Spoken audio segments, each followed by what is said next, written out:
exit in the League Cup, AFC Liverpool returned to league action against bottom of the table Stone Dominoes, and the Reds were looking to do the double over the Staffordshire club, having beaten them 6-0 in Stone back in February.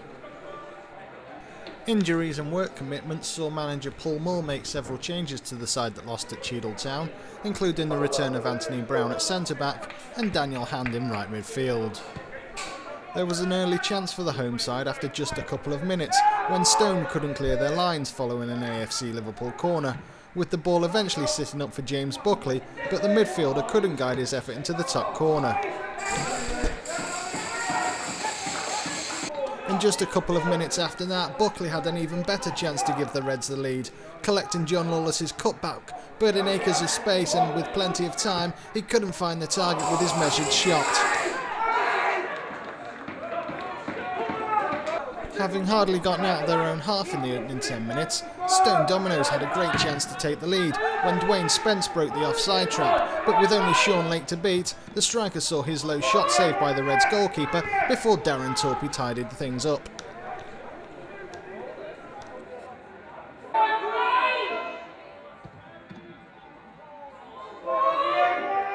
A Darren Torpey long throw-in almost provided an opening for the Reds, but neither Ronnie Morgan nor John Lawless could get a touch on the ball to turn it home.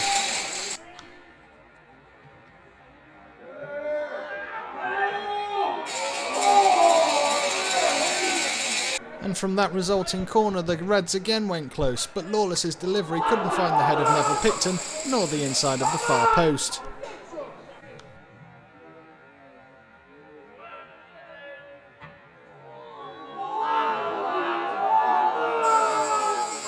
Still under the cosh, the visitors had another great opportunity to open the scoring, and Anthony Brown's miscontrol presented the ball to Joseph Newbold, who fed Ibrahim Kareem, but having broken free, Kareem dallied, allowing Thomas Stewart to get back and get a block in.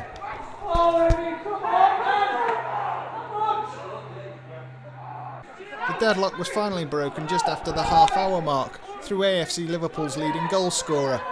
James Buckley won a free kick after being pushed off the ball by Jack Beach, and up stepped John Lawless, known for his accuracy from dead ball situations such as these, to do what he does best.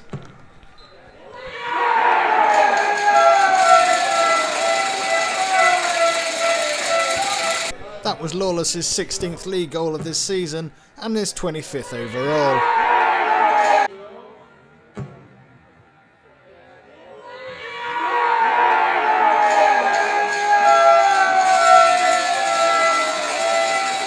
A second goal almost arrived shortly after, following a short corner, as Michael Gervin sidestepped the challenge of Dwayne Spence before delivering a ball to the edge of the 6-yard box, but Anthony Brown couldn't keep his header down.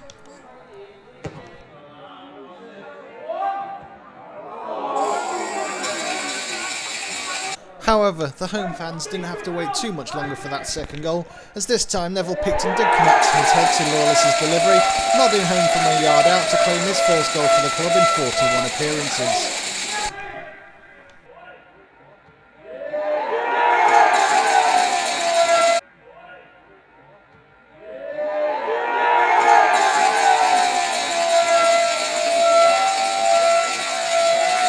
The visitors, though, refused to let their heads drop and continued to search for a goal as Kevin Davis went close following a half-cleared corner. And for the third time in the match, Stone Dominoes broke through the AFC Liverpool backline with ease. After James Buckley was robbed by Ibrahim Kareem, his pass played in Arron Johns, but once again Sean Lake came to the rescue, saving with his foot.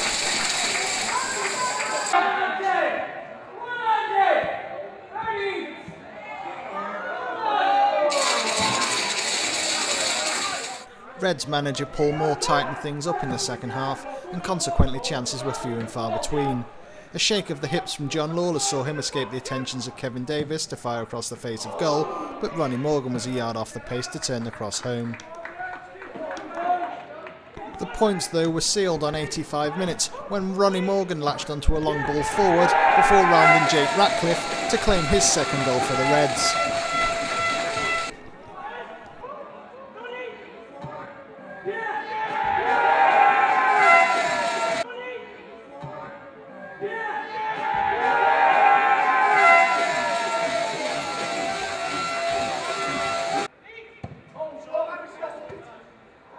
Substitute Danny almost added a fourth late on, following tenacity and a great run half the length of the pitch from James Buckley. His deflected pass found the remaining on the D, but though his shot took a deflection, Ratcliffe was agile enough to get down to turn the ball behind for a corner.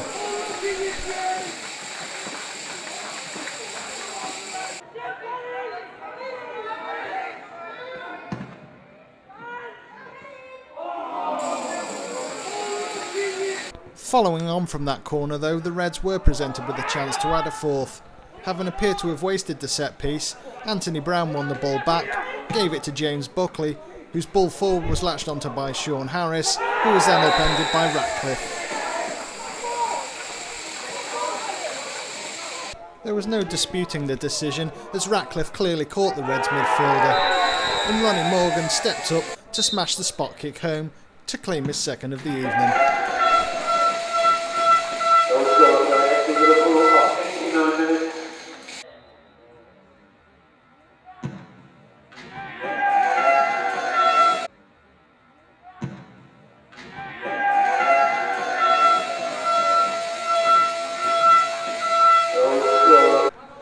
When Sean Lake came off of his line to close out a chance for Samuel Golden, it seemed as though the visitors were destined to return to Staffordshire with nothing to show for their endeavours. But from the resulting corner, Dwayne Spence's header was turned in from close range by Daniel Counter, despite the best efforts of Steve Corris on the line.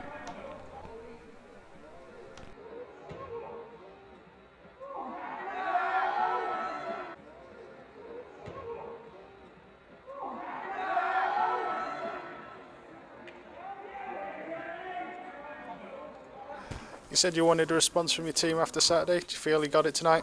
Yeah, I did. On a difficult pitch again. You know, no disrespect to Stone. From the word go, we had them on the back foot. It was just a matter of time to get the first goal. Once we get the first goal, we settled down. To be fair, you know,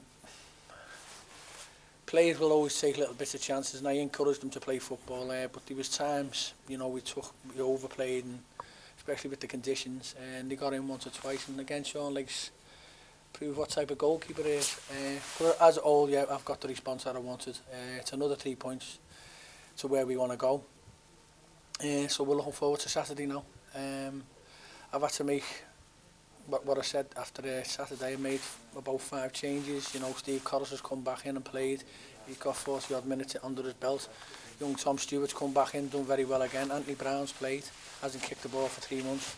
He hasn't done himself chances no harm. Young Danny Hands have come in, so I've made changes, and I've got the response. They've gone out there, and we've got 4 goals, and it possibly could have been 1 or 2 more. Created some early chances, didn't take them. Was that the players just trying too hard? It's deja vu. When we played up there, it took us 44 minutes to get the first goal. And again, once you're playing teams who are bottom of the league, once you get your first goal, normally knocks a little bit of confidence that they have out of them. So it's just a case of trying to be a bit more professional, keeping our shape, our discipline, and just, you know, see the game out, if you like. And we've got the 4 goals at good times as well. We scored at good times, so yeah, I'm pleased. Yeah, it could have been slightly different because they had 3 really good chances in the first half, but failed to take any of them. Again, that was our own undoing, to be fair. We've tried to play in areas where we should be defending. We had 1 or 2 words at half time regarding that, and we done a lot better, especially on the defensive side, in the aspect of defending when you have to defend. You can play when you can play, but we have to learn at times to defend when we have to defend. You sent the team early out for the second half. Was any particular reason for that? Yeah, I wasn't happy with the last 10 minutes of the first half. Again, with the defensive, you know, sometimes, like you say, you know, don't underestimate teams, because teams who you underestimate and you give chances to will, you know, do tend to take the chances. And again, you know, Sean Lakes had to make 2 saves unnecessary, which could have all been prevented. So we had 1 or 2 words at half time. So they know where I stand, and they certainly know what they have to do and what I expected them from the defensive side of it. I've always said we're good going forward. I'm not saying we're weak at the back, it's just defend when you have to defend. Don't try and be, if you like, Maldini or whoever, because you're not. We're at a league where you do not take chances, because especially if people are in your face, they'll get a chance, and that's what happened then. So, yeah, we had a little word at half-time. First half was quite open, second half wasn't so. Because I told them to tighten it up. You know, I'm happy with 2-0. 2-0 sees the game through. You know, might be negative. It's not negative, it's just saying, like, yeah, you've got a lot of games coming, let's try and conserve your energies, you know, and the chances will come, but you don't have to force the issue all the time, you don't have to make certain types of runs, you don't have to use energy up that you don't need to. So, you know, it was a bit more, if you like, disciplined than the first half, because, again, I'll go back to my first point into the fact of, you know, maybe 1 or 2 thoughts was a little bit too easy, but I won't have that here. They know now, especially at half time, you know, because again, it shows lack of respect to the opposition, but we done okay in the end. The only blip on the night, conceding the goal in the last minute. I blame Steve Corris for that. No, I mean, you know, I've changed 1 or 2 substitutes, and you know, obviously you ask people to do certain things prior to the game, and again, you know, that's my fault. I'll take responsibility for that, and to the fact of I haven't given the information that I should have.